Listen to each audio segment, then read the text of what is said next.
And what better time to talk about miracles than Easter weekend?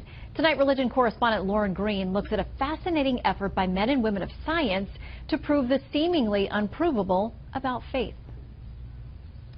Did a supernatural being do something? That's what makes something a miracle. It's not, can you come up with a scientific explanation? It's did God actually do something in this person's life? Pastor and filmmaker Elijah Stevens has raised thousands through a Kickstarter campaign to fund his documentary investigating whether medical miracles actually do happen. I wanted to know if God really did this stuff or if it's a fairy tale that con artists are trying to sway the public to believe in order to earn money. He's also set up a website so people who think they've experienced miracles can contact him. One case is a young man named Chris Gunderson from the Portland, Oregon area. From birth, he suffered from chronic pseudo-obstruction syndrome, which paralyzed his intestines, so he could never digest food. He would get water and nutrients into his body from tubes. When he was 16 years old, Chris says his parents brought him to a church service where a man prayed over him.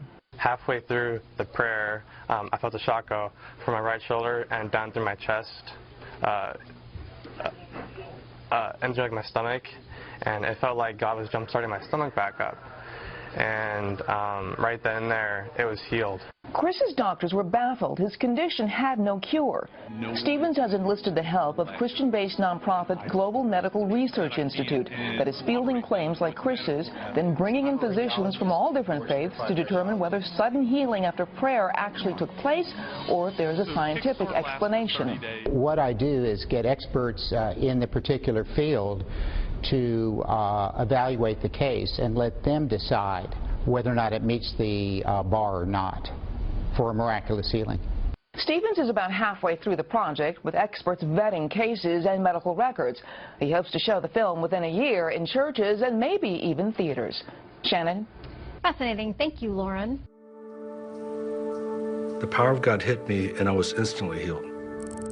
This man's spinal cord had been severed, and he was totally healed. To see a little 5-year-old girl that's never heard before, when all of a sudden the ears open. That's enough for me. I don't need to see a doctor's report. Jump up from there and start running.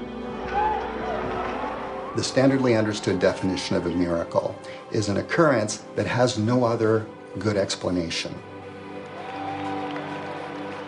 Many people mistake things that happen entirely by chance as some sort of miracle. I mean, there are hundreds of millions of people who claim to have experienced divine healing. Are you going to dismiss all of that? My passion has been to bridge the gap between the intellectual and the supernatural. I heard all of these testimonies of people having extraordinary miracles. What I wasn't seeing was objective evidence, so I decided to go find it myself. I just speak to all pain in the shoulder in Jesus' name. Is the pain gone? And I say full healing in the name of Jesus. Why do you think the miracles don't happen when the cameras are on?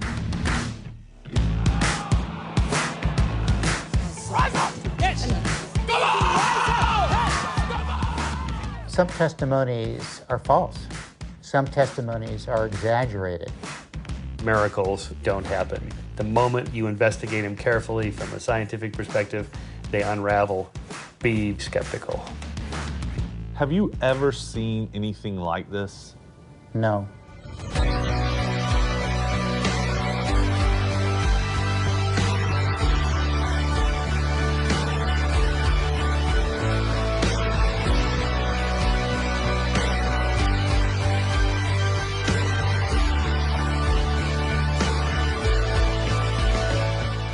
Wanting evidence is not a lack of faith. There's power in proof. 2 or 3 miracles are anomalies, but thousands of miracle case studies would change the way we think about the world.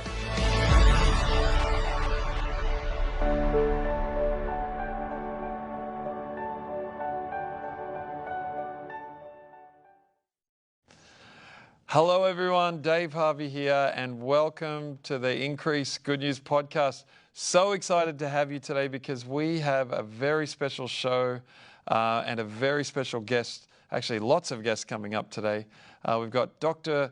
Joshua Brown, who's going to be talking to us in a moment about a medical journal published miracle. So it's really exciting what God's doing.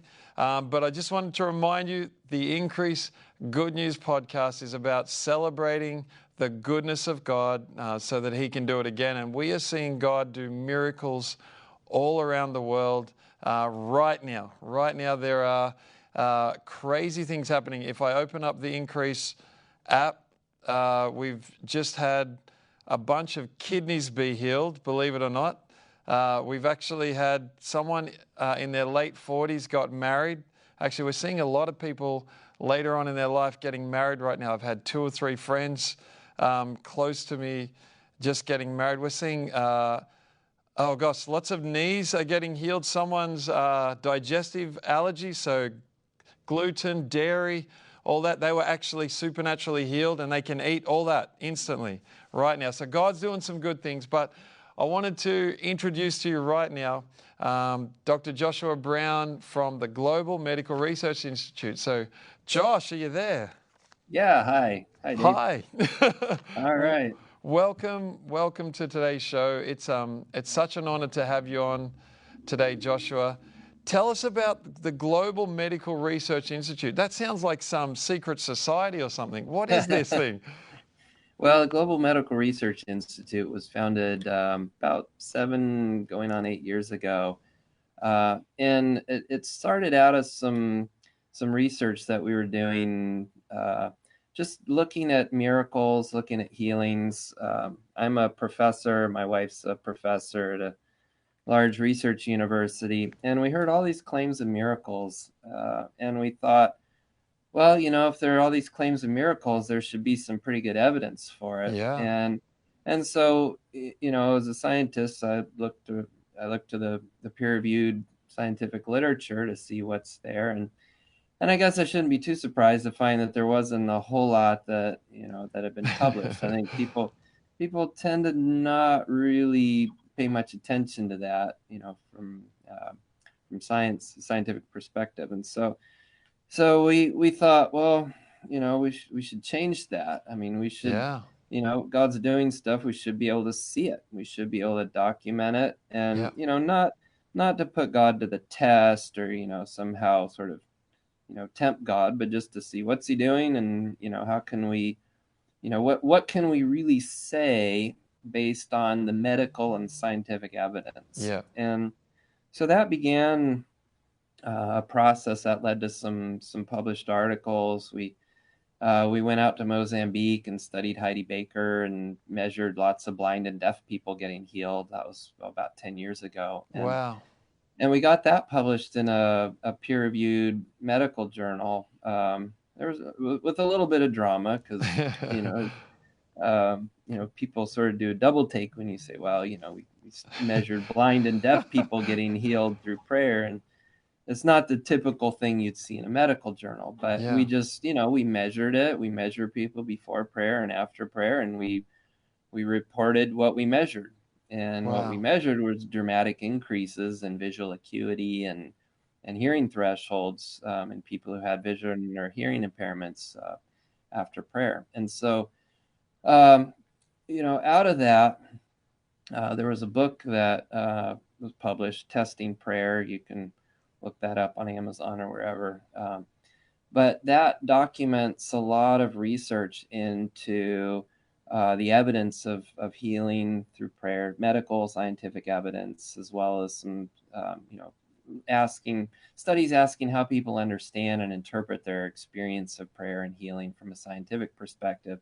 Yeah. What's the effect on, on behavior and on how does it change people's lives? But very much from a scientific and, sociological perspective there. And so that was published, and out of that, there was a prophetic word that was given through someone in Global Awakening, Randy Clark's organization, about starting an institute, and Randy really got on board with this, and so at the same time there was another fellow who had worked at Harvard Medical School, and he got in touch with us and said, hey, we should scale this up. We should form a nonprofit, start a research institute, and, start a whole institute dedicated to looking at the medical and scientific evidence of the effects of prayer for healing. Come on. And so that began a set of discussions that led to the formation of the Global Medical Research Institute. And so out of that, we basically had to build this whole scientific enterprise from scratch. Wow. And, a lot of people would, if you say, well, a scientific enterprise to study the effects of prayer, that doesn't compute, it doesn't make sense. Like what? And so, we've had to build a base of support. We've had to sort of build the whole research enterprise. And so we've got a number of cases where people say, oh, I experience this healing. And so we'll gather, with people's permission, we'll get medical records. We consult doctors, specialists, radiologists, specialists in the medical fields. And we look at all the records and we ask hard questions like, is there another way, is there some way we could explain this, this experience of healing without, invoking a miracle? And I think, we really have to ask hard questions because, if you're someone who's skeptical of miracles, you'll be asking hard questions. Yeah. And I think, as a scientist, that's my job, is to ask the critical, skeptical questions, right? Yeah. And not in a hostile way, but just, sincerely trying to understand what really happened here. And it takes a lot of time and effort to really sort through things. And so we've got a number of cases, and we spend hundreds of hours researching these cases. Wow.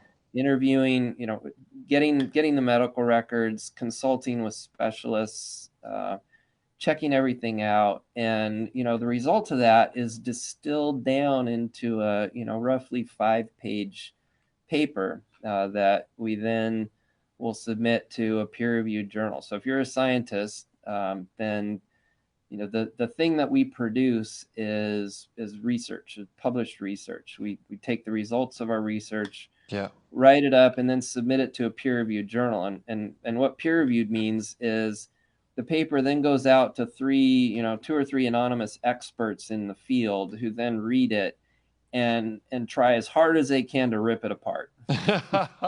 Sounds like a fun job. Find all the holes in it. Well, I've been on both ends of this, right? Okay. So I do, as a scientist, I peer review other people's papers, and I try to be fair, but if there's a problem, I'm going to point it out. Yeah. And, and I expect that if I submit a paper and there's a problem with it, that whoever's reading it as a peer reviewer is going to point it out. And so we have to be very careful that we've got everything lined up, documented, proper, done right. And so, that process takes usually several months at least. And then you might have to go back and, revise the paper. But in the end, you end up with a published paper that's, been read by experts in the field and, who haven't been able to poke holes in it substantially, and it gets published. So that sounds like a big process. Like that sounds like a whole bunch of work. And you guys have just had your very first ever peer-reviewed thumbs up journal. Is that right? Yeah, that's the paper right there. It's so exciting, Joshua. Like this is amazing. You're such a pioneer for the medical, but also for the Christian world. Tell us about what happened, because this one, it's just happened just recently, and it's a case of 16 years of a chronic syndrome, gastroparesis, being healed through prayer. Yeah. So, wow. Yeah. Well, so this was a case that we came across, and now, I'll say at the beginning, I can't tell you who it was because we promised to preserve people's anonymity because we want people to work with us, and when we don't want people getting harassed. So, but we came across this case, and this was it was an infant just born, and shortly after birth, couldn't hold any food down, and he was vomiting, and so the doctors checked it out, and long story short, he was diagnosed with gastroparesis, which is basically it's a long medical word that means a paralysis of the stomach. So normally you eat something and the stomach contracts and pushes the food down the rest of the digestive system. But in his case, the stomach just didn't work, and so the food would sit there and cause problems and eventually get vomited up. And this is this requires treatment because without something being done, the person starves to death because they're unable to eat. Wow. And so pretty soon the doctors had to do surgery and insert a tube that bypassed the stomach, and then so that nutrients could be delivered directly into the small intestine. Wow. And whenever he tried to eat, he just couldn't. It would come back up, or at a certain point, he had a second tube inserted into the stomach so that any food he did eat that couldn't get past the stomach could then just be vacuumed right back out of the stomach through the side of his abdomen. Wow. So he had two tubes, one to inject the food into his small intestine and the other to pull out anything he did swallow from his stomach. And so, what that meant is he couldn't eat, and, he didn't eat anything, at least not that gave him any nutrition, for the first 16 years of his life. And so he had various surgeries, and there infections around the tubes, and this was life. And he grew up in any case, but now we spent a lot of time reading through the medical and scientific literature on gastroparesis, and and what you find is there are certain kinds that can resolve, with certain causes that can resolve typically within a few years, especially if it was caused by a virus. But this doesn't seem to have been that kind of case. It started from birth. It wasn't clear that it was caused by a virus. It's what we call idiopathic, which means we don't know what caused it. But it was present pretty much from birth, and the doctors tried medicines. In some patients, medicines can treat it and kind of jumpstart the stomach a little bit, at least enough to make eating food possible. But in this case, it just didn't really work for him. Nothing worked, and so the last resort is the surgery to bypass the stomach and inject the food formula directly into the small intestines. So not your preferred way to live growing up. And so, as we researched the case, what we found is when he was 16, he went to this prayer service, and, he was prayed for. And this was as I understand it, the family wasn't necessarily a big believer in miracles, but anyway, he got prayed for. And that night he went out, and if I remember correctly, the rest of his family said, "Hey, why don't you try eating? You got prayed for." Because when he got prayed for, there was he said he felt this electric shock going through him, and apparently some of the tubes started vibrating, like, unnaturally so. Wow. And so afterwards, that night his family said, "Hey, well, why don't you try eating?" So he did, and he ate, and he kept it down. First time in his life. And wow. So, and from that day, he was able to eat normally. The foods, got processed normally. And that was 7 years ago. He was basically fine from that night. And so he went back to the doctors a month later and said, "I'm healed." And the doctors said, we actually have copies of the medical records. And the doctor said, more or less, it's difficult to account for his years of inability to eat, but this has apparently resolved. Wow. Because you see that, the doctors don't really have a billing code for a miracle happen. That's right. Right. There's no billing code for that. So, the doctor's notes just say, well, it's difficult to account for his years of food intolerance, but it's apparently resolved, which is probably a gross understatement. But so 3 months, they made him wait 3 months, and then he had the tubes removed surgically, and they, closed up his stomach and abdomen wall and where the tubes had been. And that was pretty much the end of it. Wow. So, so we got all these records before the healing, all the medications he tried that didn't really work, all the infections he had around the tubes, all the things he went through. And then the doctor saying afterwards, it's difficult to account for, but symptoms have apparently resolved. So, wow.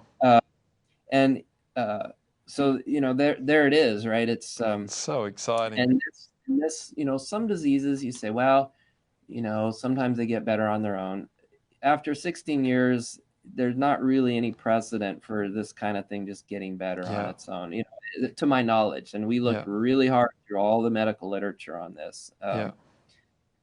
So I love, Joshua, I love how it says in the journal that the intercessor, so when the man went to this healing meeting, the intercessor prayed that in the name of Jesus, the boy's stomach be healed, and he commanded the healing in the authority and power of Jesus. And that night after prayer, he ate a meal for the first time without complications. Like, it's pretty amazing how just clear it is, and just how this medical journal is. It's the first of many. Like, I just can't thank you enough for pioneering this move of God, because it's really important that the world starts to see that God is real, God is measurable. Like, I know God is unlimited, but God, you can actually detect God's movements and God's miracles.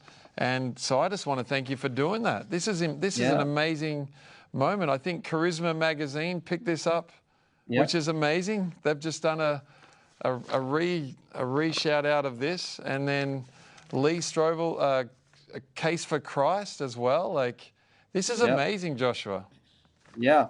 Well, and, we're very pleased to see this getting out in the public eye. And I think, first of all, our primary approach to all of this is to do the science right. Yeah. I'm a scientist, that's my career, and I'm most concerned that whatever we do, we're doing it the right way. We're doing the strongest science we can. Yeah.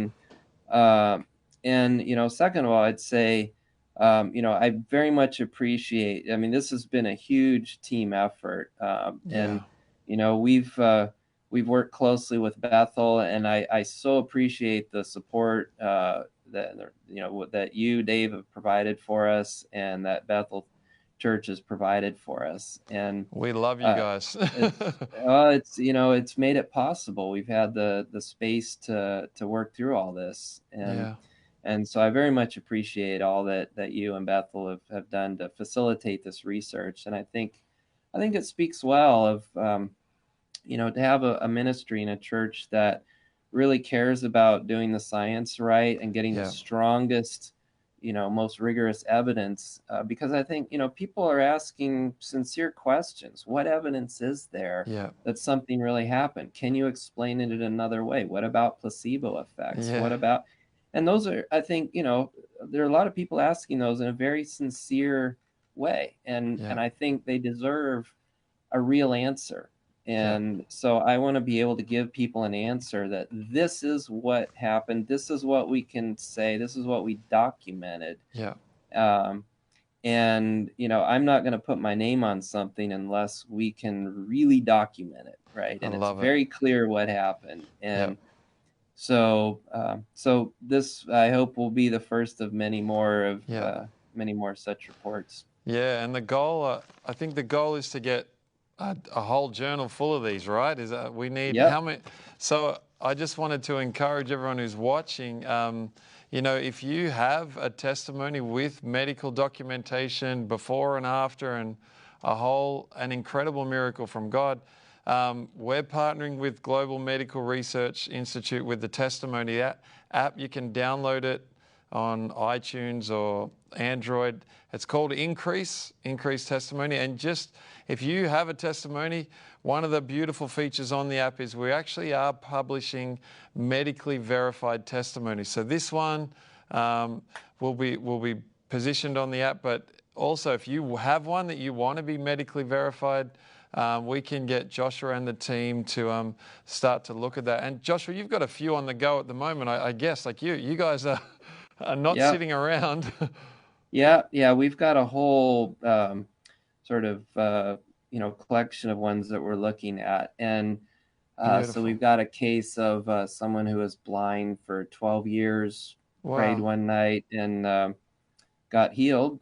Just Come started on. seeing first time in 12 years. Come on. We've got other cases of neurological disorders. We've got a case of someone who had broken the talus bone, which is sort of a bone in the ankle of the foot, and we have X-rays before and after the healing, where the bone was Wow. broken, and just a few days later, it's just completely back to normal. Wow. So, and so there are a lot of other cases, and Yeah. it takes a long time to really sift through them, but there will be more coming out, Yeah. hopefully before too long. Yeah, I love it. Joshua, this is a big deal because imagine one day, I remember you told me this, Dave, we actually have in hospitals and places around America, I'm not sure what it's like in Australia, I'm sure it's that way, but people can actually have Reiki healers come in and do their little thing over bodies, or I think there's some places now where the Hinduism or Buddhism guys are trying to get into hospitals. This is exciting because Christians finally, if we can gather a bunch of these, soon there'll be precedent to say, hey, patients could opt for prayer in Jesus' name as well as getting treated by an incredible doctor. And we love doctors.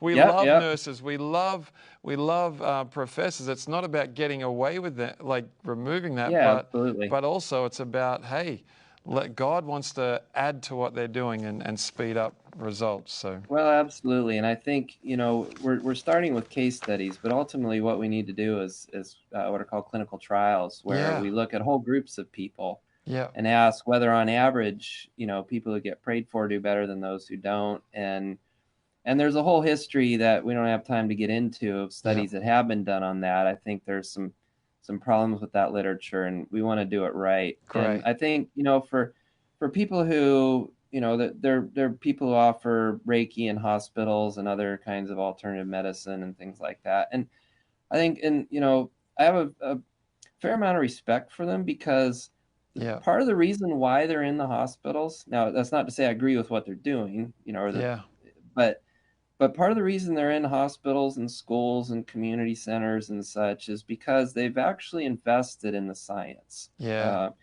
And in some ways the Christians are behind on that. We haven't invested in the science, and if we would invest in the science, I think we would be able to answer people who say, why should I let you in to my hospital, right? We would say, well, because there's evidence that this works. And I think it's very reasonable to say, if you don't have evidence, why should we let you in? And the burden's really on the Christians to get the evidence straight. And I think we've ignored that to our peril. And so I hope we can, gather some evidence. Now case reports aren't, it's a sample of one. It's hard to make too much, and as we accumulate more, I think that'll help, but really we need to get the clinical trials going, and that just takes more effort, takes more resources to do that. So Joshua, we got to do this. We have to do this.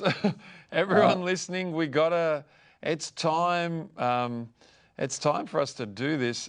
How do people financially contribute towards a case study, or even that's where we need to go. I know we're going to keep doing these single studies, but how can they actually give financially to GMRI?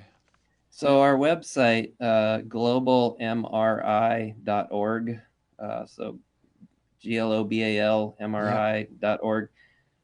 You can donate to what we're doing there. And in fact, this case report that you have in your hands is supported by a number of individual donors who have seen what we're doing and said, I want to help make that happen. Come on. And And we could not have done that without the people who have supported us, and I'm so grateful for them.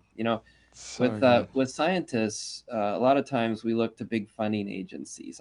Yeah. Over the years, my science at the university has been funded by a number of large government agencies, and Yeah. and that's fine. But we've tried getting large grants to do what we're doing here, and people look at that and sort of stare at us as if we suddenly grew 2 extra heads, and and say, well, that doesn't compute. And so we really haven't been able to get grant funding from sort of large grants that would enable us to do this. And so that means that we depend on individuals.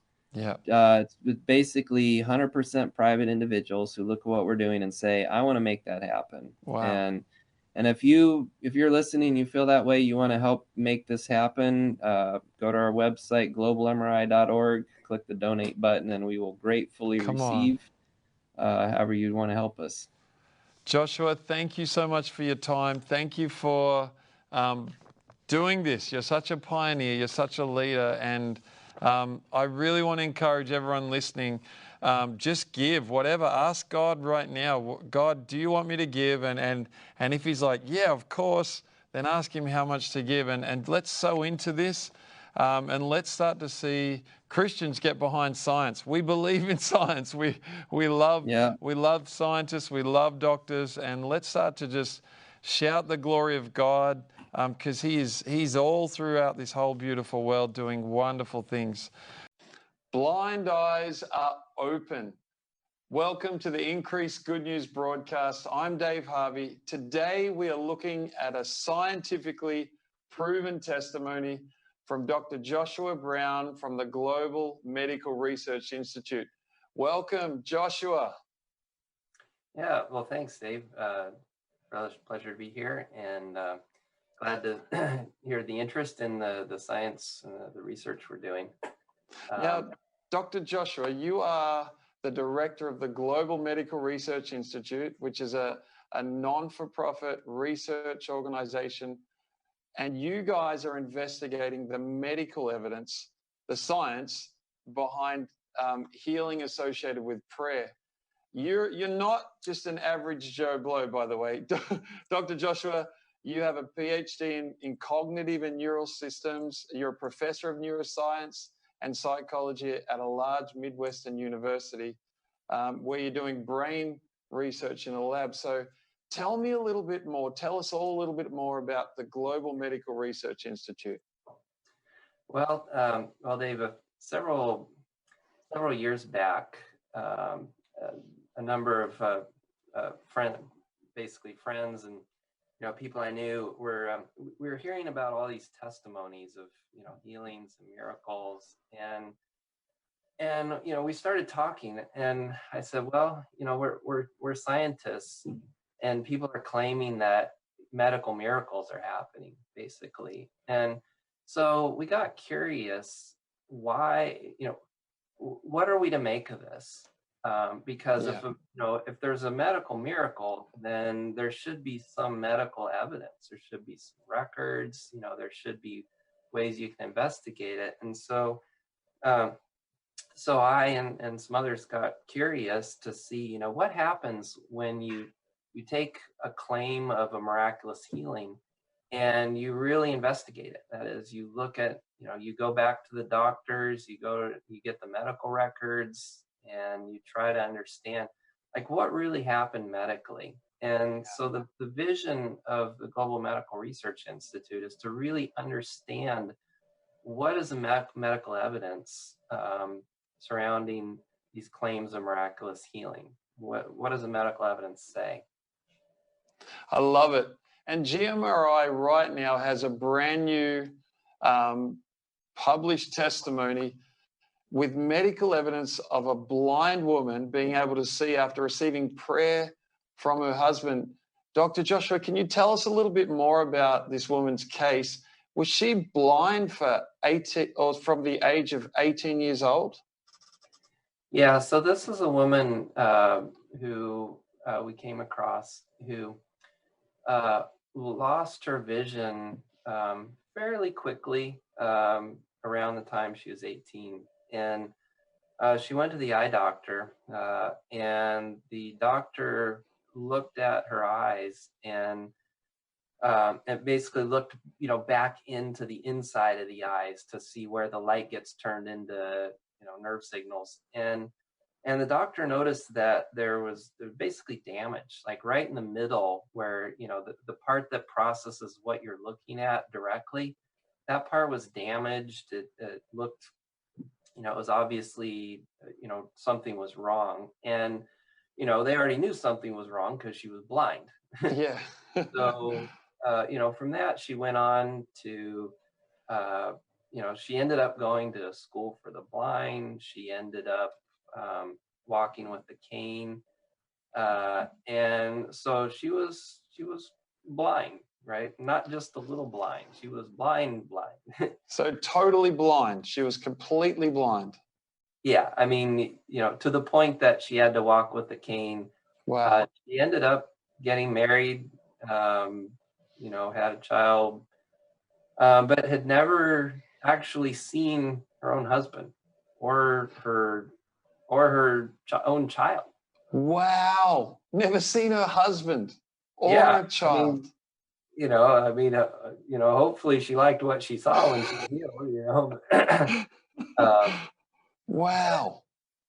So, it was, so this went on for like 12 years. And, she and her husband were, they were of the Christian faith and had some concept of miracles, but, sort of not very much really. And, yeah.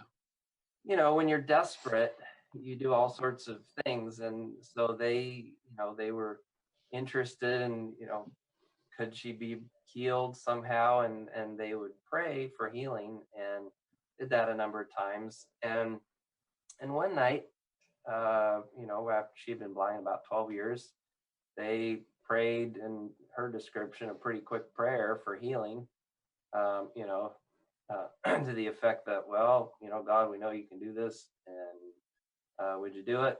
And I mean, it was just real simple. And so by her account, she opened her eyes and saw for the first time in 12 years. So wow, just like that. And so that was, that obviously got her attention. And, we, in the paper we wrote, we discussed the patient's perspective. And the way she describes it is, I was blind, totally blind. And just like that, I could see. Now, what do you do with that? And, our question was, well, what do her doctors have to say?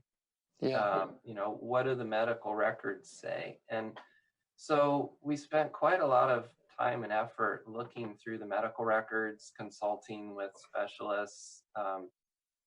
We have a professor, in the vision sciences, and several doctors all looking at the medical records. And what we found is her originally, when she was diagnosed, the medical records show that she had this damage to the eyes. And with juvenile macular degeneration, what she had, that doesn't just get better on its own. It doesn't. It's a genetic condition that's triggered usually by some event in the environment. And after that, you're blind, and that's it.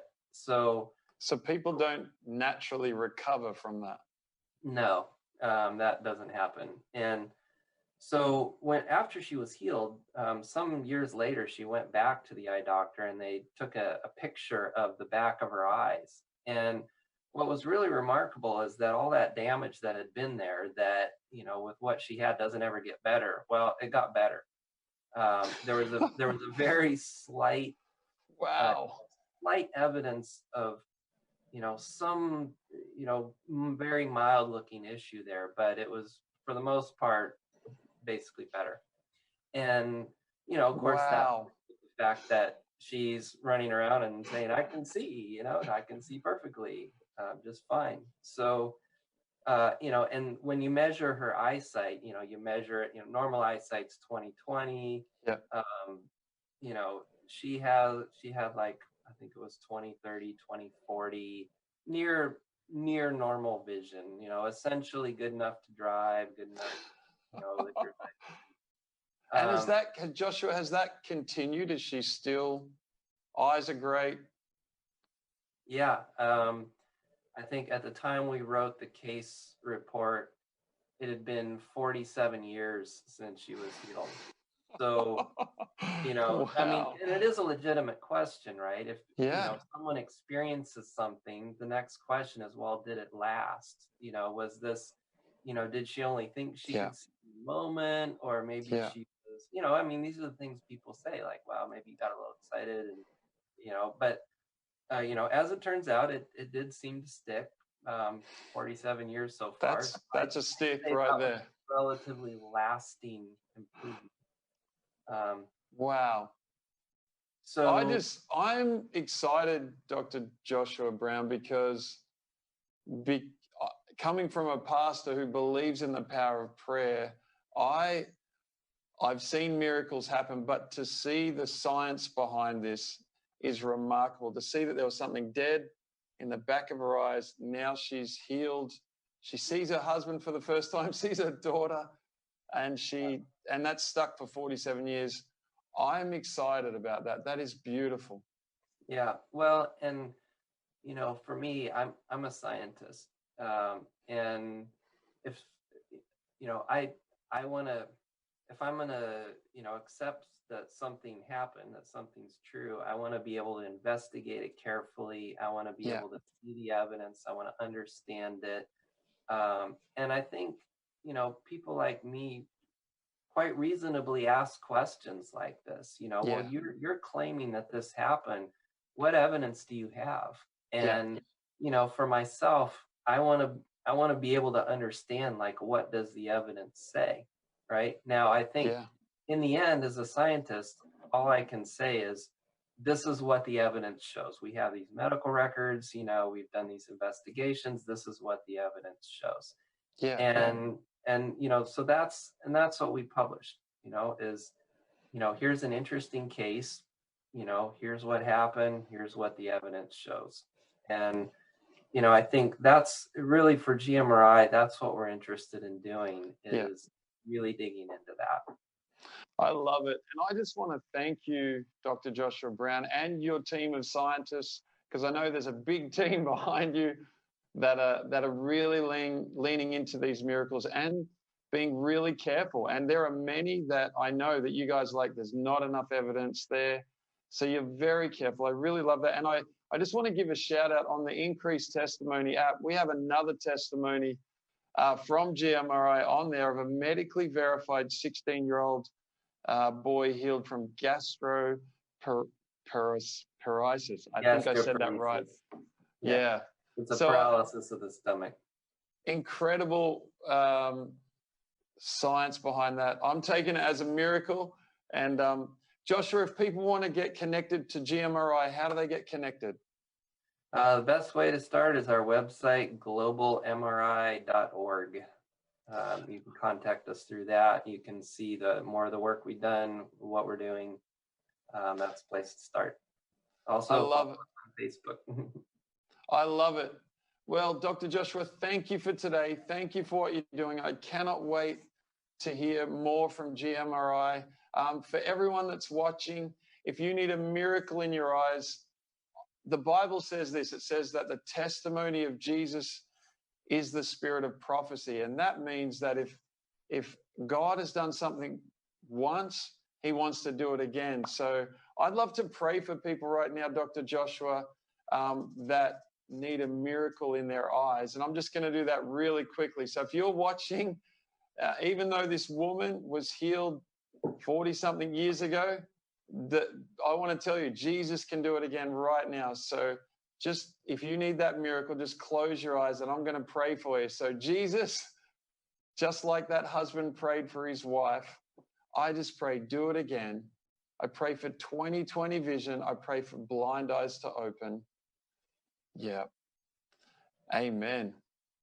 Awesome. Well, if you have a testimony, we want to hear about it. The Increased Testimony app is lit up, and it's lit up today with incredible testimonies. There's racial reconciliation happening in New York right now. There's, oh my gosh, someone just was about to lose $100,000. That completely turned around. Yeah, that's incredible. Another one, confronting systematic racism. A father steps in and just teaches his son and teaches someone else how not to be racist. So God is breaking out right now in the world that we live in. Check out the app, download it, and check out GMRI, because these guys are an incredibly smart group of scientists doing a great work out there. Thanks, Dr. Joshua. All right. Thanks, Dave. Love you. We'll see you all guys, everyone soon.